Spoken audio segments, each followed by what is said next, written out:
Hey everybody, this is Matt with the Low Cash Homestead. We have got a big day today. Lots and lots to do the last couple of days. Haven't been able to do a whole lot. Just things have been going on and other things that need to get done. So we've got a lot to do today. And one of the first things we're going to do is we're going to get our plow reconnected onto our new tractor here. I have never really used a plow before. I've always used a tiller, but in this particular case I'm not really going to till, but we're going to try and get this plow set up and see if we can get it working good. Thank you very much. Have a good day. Okay, so the plow is on. Hopefully with any luck, I read the instructions, but with any luck I've got it set up right. We are going to find out here shortly because we're going to go try and plow a little area and see how we do. Matt with Low Cash Homestead. Thank you very much. Have a good day. Okay, so there it is. There's our first furrow. I have never used a plow like that before, but it seems like it's cut to about the depth that we set it at, which is about 4 or 5 inches. So one thing I did know is that it doesn't like to plow through the leaves. So I might actually, despite that I don't want to, I might actually have to mow all that over. Well, I don't know yet. We're gonna find out. We'll give it another couple tries and see how it goes.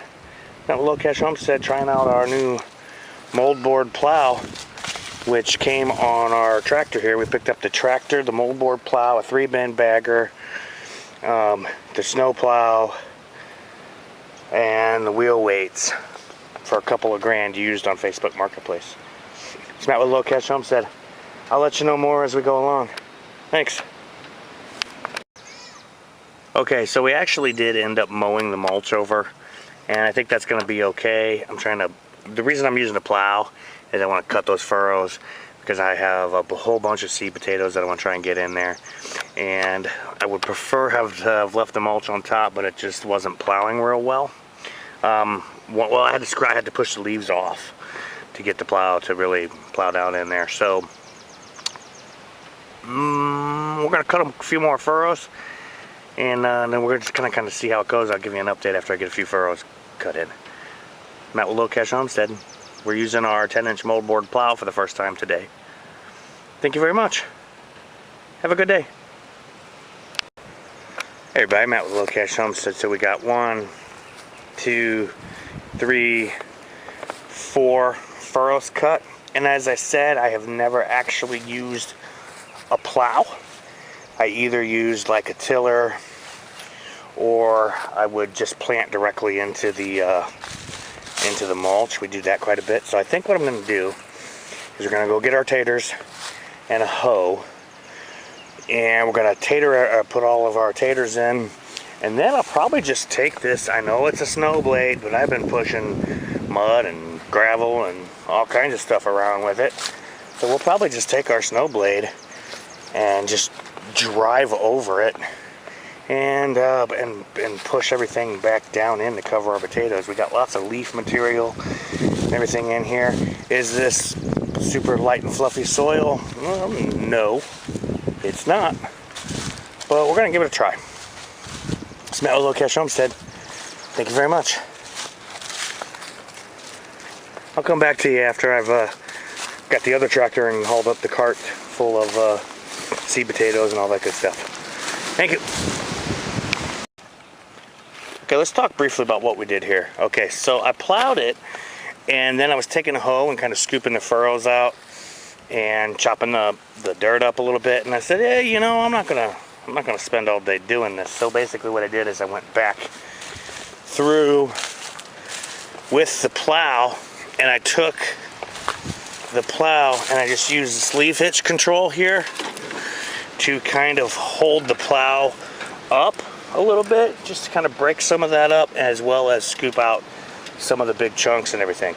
So now we're going to put the taters in there and get that going. Alright, so here's our box with our taters in it, and we've got several different types of taters. We've got your seed potato, your harvest plan potatoes. I love these Adirondack blues. These make really great French fries. So some of them are actual seed potatoes, and some of them are just leftover potatoes. You know, I buy these organic potatoes here, and then, you know, maybe you use them, maybe you don't. I personally don't mind trimming the eyes off, but not everybody in the house does that. So then they just become seed potatoes. And, you know, I'm sure there's somebody out there that's gonna say, oh, you know, you're not really supposed to use store-bought potatoes. You could get disease and blah, blah, blah. Yeah, you could. But I'm gonna go broke if I seed potato everything. So I'm gonna use a lot of these organic potatoes that have grown, and I got a lot of these Adirondack blues because they're just a really good potato, nice color. They sell well too. I usually end up eating most of them because we like purple French fries. But you know, some of them will sell, and a lot of them will eat. So basically, I'm just going to start with my russets and my golds because I have the most of those, and then I'll do my reds and etc. And we're just going to go through and plant this in. Matt with Low Catch Homestead. Thank you very much. Hey everybody. So this row is russet. This row is gold. This row is red, and it's red about halfway through. Because I actually started at that end, so it's red down there, and then right around in here, it turns into that harvest blend that you can get. And then this row here is all harvest blend. That leaves my purple Adirondacks. And so I have to cut another furrow. I kind of spaced out on that, so I didn't really want to move the furrow this far forward, but it looks like that's what I'm going to do. So we're going to move our busted tractor, our original POS tractor here, and this thing actually broke some more. The welds that hold the hood on broke, so now we're driving it without a hood, but this is just like for towing and hauling and everything like that since it's already busted up.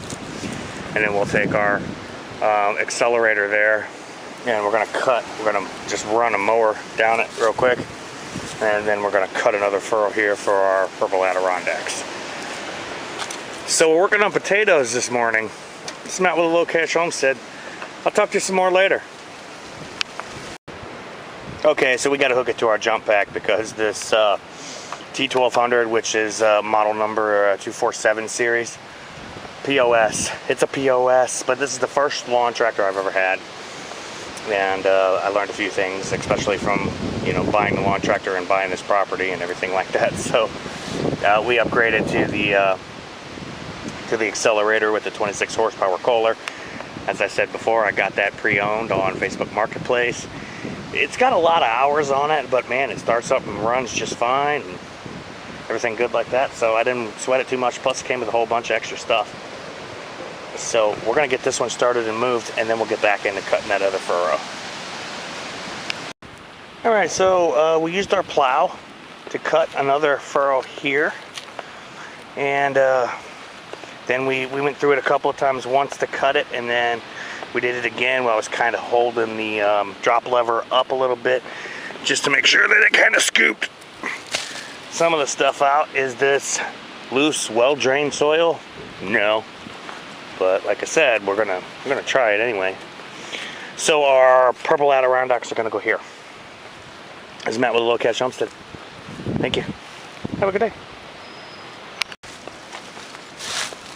All right, so I got all the potatoes in. Next thing I'm gonna do is I'm gonna fertilize. So I'm gonna use Eco Scraps All-Purpose. A lot of this Eco Scrap stuff isn't, you know, it's not super strong. I mean, this is a 555. I'll throw some worm castings in there, and I'm just gonna do it by using this 1 cup scoop, and I'll scoop it, sprinkle it, and just repeat it as necessary until I get through all the rows. All right, so that's our next step in our potato garden. All right, we put our all-purpose in there, and that's a 555, and it took about 2 scoops per furrow. So next I'm gonna put in worm castings at approximately the same rate, 2 cups, and that's an actual cup measurement per furrow. All right, so we got the worm castings in, we got the fertilizer in, Next thing I'm going to do is I want to break up some of these clumps. Now I could stand here like this one. I could stand here and chop that apart with a hoe, but I'm not going to. I'm going to use this little oscillating cultivator, which actually, in my testing so far, has worked pretty good. It's not a mantis. It doesn't spin cultivate. It kind of oscillates and kind of chops things up a little bit. And it's just a Black & Decker. It's powered by a 20-volt lithium. This is the aftermarket battery that I bought because it only came with like a 1.5 amp hour battery, and this is a 4 or maybe a 5. Oh, this is a 5 amp hour battery. So I should be able to grind through a lot of these clumps here, and we'll get that going, and then I'll talk to you again in a minute. All right, so we went through the garden. We took this little thing here. Let me see here. Okay, so we went through the garden and we took this little thing here, and I don't know if I've showed you guys this before, but it's got these little blades here, and they actually oscillate versus spin. We're used to cultivators that have like blades on them that spin, kind of like a tiller, but with a little less curvature, so that they're kind of shredding the ground versus stirring it.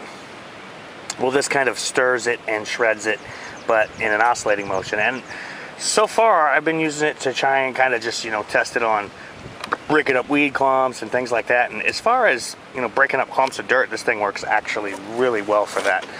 But we have more usage around the homestead to kind of find out all the great things you can do with this, whether they're great or not. So next, we're just going to use our snowplow, which, yes, it has some mud and rocks and other stuff on it. And sorry about the wind noise. It is windy today. And so we're just going to take our plow and we're just going to cover everything right back up. And again, we staked everything so that I would know where those rows are. Wow! Woo! It is windy. It is definitely windy. So we're going to try and get that handled, get everything plowed back over and covered up, and then we'll move on to the next project. Matt with Lowcast Homestead. Thank you very much. Have a good day. All right, everybody, so we got all of our furrows covered. They are not mounded up. They are staked out, but they are not mounded up. We're going to mound them up as we go. Right now, I just want to get, go ahead and cover that guy up. I just want to get everything in the ground, and we will mound these up later. So we did part of it, these first 2 rows I did with the snowplow, and it worked, but I was crushing my furrows, and since the potatoes, I did want to try to keep it light. So we stopped doing that. We just took a hard rake, a garden rake, and just raked everything in over the potatoes. So we're going to kind of see how that goes. All right, so we're going to move on, and then this area here, right here between the stakes and these boxes, which we're going to work on probably later. We're going to continue building salad bowls there. And the reasoning behind that is because I could build these salad bowls. I could fill with mulch and compost and everything around them. And then when it's time to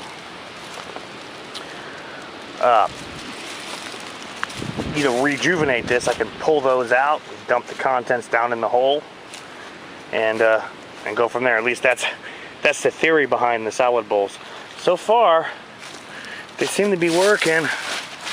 I've got stuff growing in this one, and this is my original design, which I wasn't very happy with. So I went to this design, and then I've got another one that I built where I elongated these tubes just a little bit to help keep everything together because they want to kind of pop out. And also I glued them with some combination PVC cement. So we're gonna get that going on this salad bowl. And it's rained quite a bit, but then it hasn't rained for the last couple of days. So I'm probably gonna want to water all this stuff. And then we're gonna move into these boxes. And in the process of filling up that giant 15-yard dumpster or whatever that we had delivered up at the top of the property, I managed to find some other containers that I think I can use for some root vegetables. So we'll get into that more later. It's Matt with Lowcast Homestead. Thank you very much. Have a good day.